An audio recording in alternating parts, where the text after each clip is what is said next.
everybody, and welcome to Church at Home with Rachel for Thursday, the 15th of June. I was going to say September. I don't know where my brain's going. Before I launch into today's topic about organ donation, a happy thing, I just want to give sort of a public service announcement.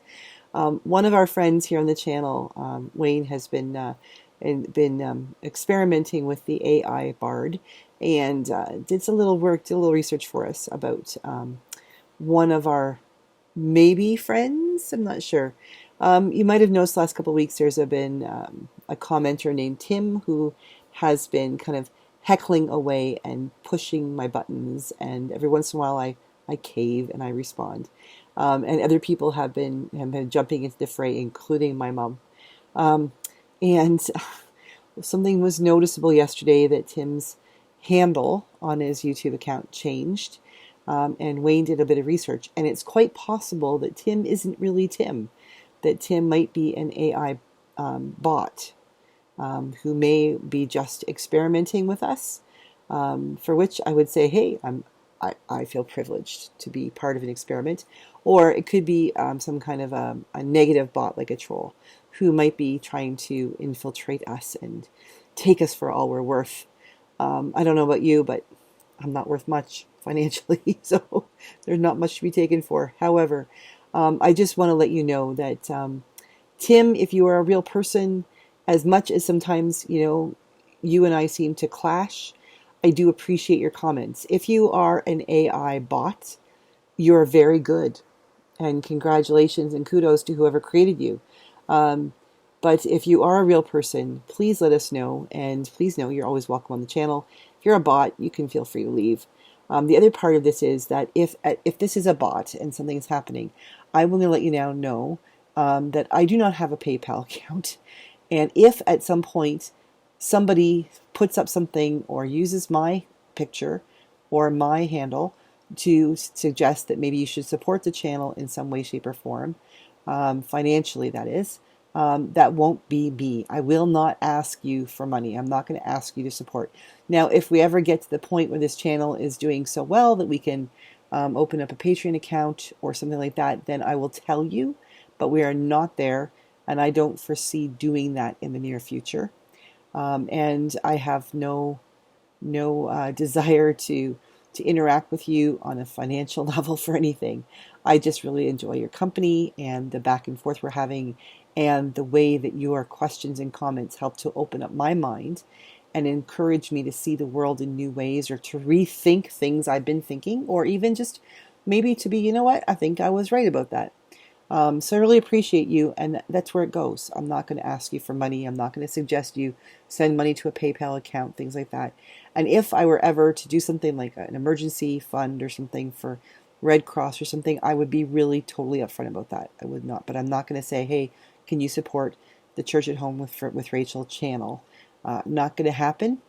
And if that ever were to change in the distant future, I would give you lots of heads up. So if you get something, a request like that from me, please feel free to report it, and let me know, and just kick it to the trash. Okay, that being said, thank you to Wayne and Tim. If you are a real person, thank you for being the real person who we have mistakenly identified as a bot, and helped us to pay attention to the real risks of a YouTube channel. Now on to what I really want to talk about. Yesterday I talked about the movie, a tourism movie with Rachael Lee Cook. I can't remember the name of it now. But on the weekend I also watched another movie called Two Hearts. It did not have any actors or actresses that I recognized, except a couple, I think, of the smaller parts were played by Canadian actors, which was fantastic. It was a really well-produced movie. It was a heartbreaking movie, but it was beautiful. It's called Two Hearts. It's based on a true story. And essentially, it's about a young man who has a health problem that takes his life at a very young age. But he is able to donate. He chose, when he finally got his driver's license, he chose to be an organ donor. And in so doing, he was able to offer his heart, his lungs, his eyes, his kidneys, maybe his liver, like, I can't remember, there was like five different families, five different lives he was able to save or change because he was willing to do that. And one of the people he helped was, in the movie, his name was Bolivar. Bolivar, and he was a rich former Cuban who was an American, and he received this young man's lungs. And then they eventually connected with the family and stayed in touch.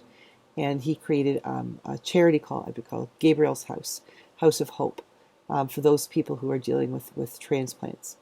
But it's a beautiful story, and it's on Netflix. I encourage you to watch it. It's a Kleenex box thing. It's not just one or two hankies. It's a whole, it's pretty easy through the movie. Now that you know the ending, maybe not, but I was sort of wondering through the movie. They run this two storylines between the Bolivar family and this young man.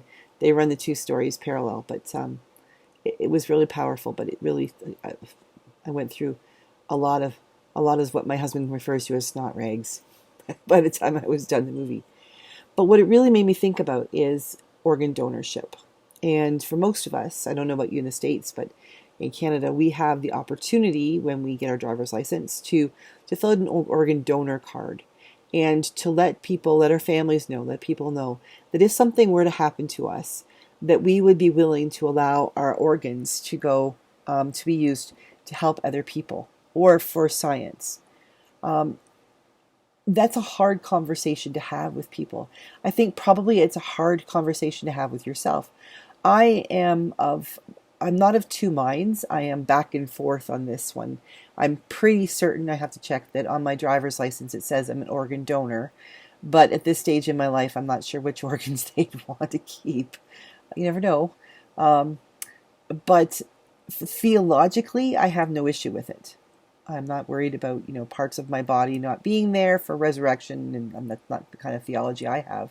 Others may, and that's completely up to you. Organ donorship is not mandatory. If you or your loved ones are absolutely positively against it, no one's going to force you. No one's going to force you to give up your organs when you have died, or force you to give up a loved one's organs when they have died. I do believe, maybe I'm wrong, and please correct me if I am, but even if you have chosen to be an organ donor, I don't think that they would fight you like the doctors are going to say, well, sucks to be you because your husband or your wife said that we're going to harvest the organs anyway. I think it is left to people to make that decision. But I think it is it's something we really need to think about. It's something we need to think about and talk to our families and our loved ones and our friends about, those people who might be with us. Because the reality is that most organ donors are not going to be people who just die a natural death. We get old and we just die in our beds. And even if they were organ donors, if that happened, our bodies probably wouldn't be feasible for use when people found us. But most often, I think organ donors come from when accidents happen, or someone has had a failing heart or something else when the rest of their body is pretty healthy. And that means that we need to have those conversations if we think we would like to be organ donors. We need to have those conversations with people before the end so that they have the opportunity to wrap their minds around it. Once we've done that hard work, and maybe for some people it's a no-brainer, like, easy peasy, yes, take my organs, save lives, do what you need to do with them. But for some people, I think myself included, it's a more complex decision than that. And that's just the first step. That first step needs to be, do I tick yes, I will be an organ donor on my driver's license? Or do I tick no? I don't know if there's a no to tick, but, do I make the decision not to?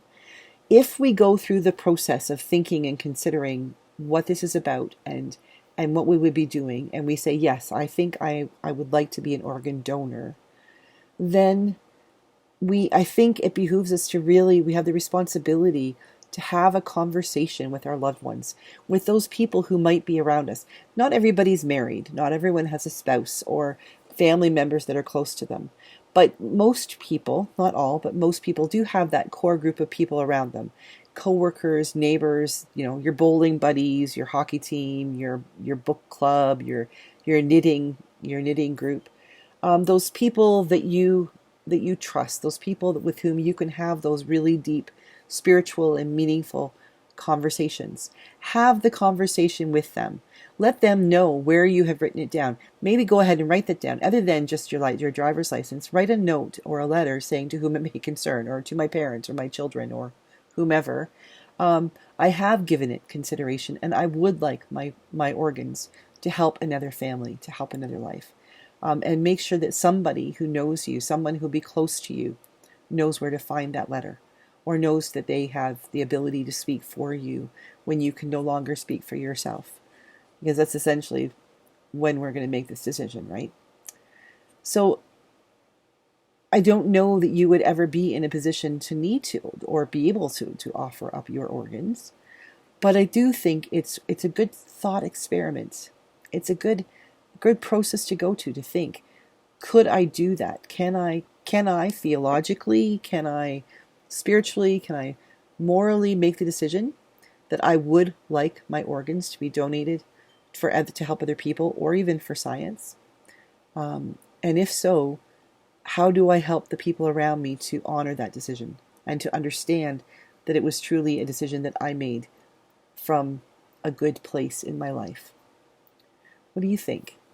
Have you been impacted by someone who's had organ donation received, or whose life was lost and other people's lives were saved because of them? There are more out there than we realize.